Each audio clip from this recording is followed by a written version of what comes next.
Assalamualaikum, halo Sobat M18 Project semua di mana saja berada. Tidak bisa dipungkiri, pemindahan ibu kota negara dari Jakarta ke Nusantara menjadi tonggak sejarah baru bagi bangsa Indonesia. Sebab mega proyek ini tidak sekadar memindahkan pusat pemerintahan, tetapi juga bakal menjadi magnet bagi investor, khususnya investor asing yang akan turut mengembangkan kawasan baru ini. Sebuah kawasan di IKN yang sangat menjanjikan. Saat ini seperti yang diungkapkan oleh Otorita Ibu Kota Nusantara, bahwa dalam waktu dekat sudah ada 2 investor dunia, yaitu investor dari negara lain yang siap menyuntikkan modalnya di IKN melalui prosesi peletakan batu pertamanya, atau groundbreaking. Lantas, dari negara manakah 2 investor asing tersebut, dan proyek-proyek apa yang akan dibangunnya? Berikut ini adalah ulasannya.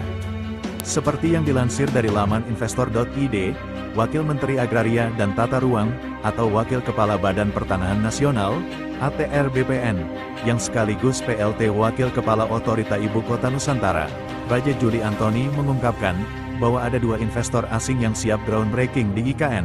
Investor asing tersebut berasal dari China dan Australia. Mereka akan berpartisipasi dalam groundbreaking ke-8 di Nusantara, Kalimantan Timur, pada bulan September ini.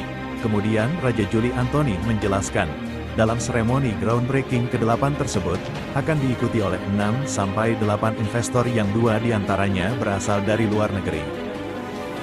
Dijelaskan bahwa, investor global pertama yang siap menanamkan modal di IKN yakni perusahaan asal China bernama Delonix, yang akan membangun mall, hotel, apartemen, juga pusat-pusat perbelanjaan lainnya.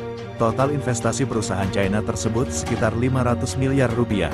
Sedangkan investor global kedua yakni Australian Independent School, yang rencananya akan membangun sekolah dengan total investasi tahap awal sebesar 150 miliar rupiah. Dengan demikian total nilai investasi untuk penanaman modal asing langsung atau foreign direct investment telah mencapai 650 miliar rupiah. Dengan dimulainya dari 2 investor asing tersebut yang menanamkan investasinya di IKN, tentu ini telah menunjukkan bahwa IKN semakin seksi di mata dunia. Bukan hanya seksi dari sisi bisnis saja, namun juga sebagai simbol identitas nasional Ibu Kota Nusantara, yang diharapkan merepresentasikan keberagaman bangsa Indonesia, jati diri, karakter sosial, persatuan dan kebesaran bangsa yang mencerminkan kekhasan Indonesia.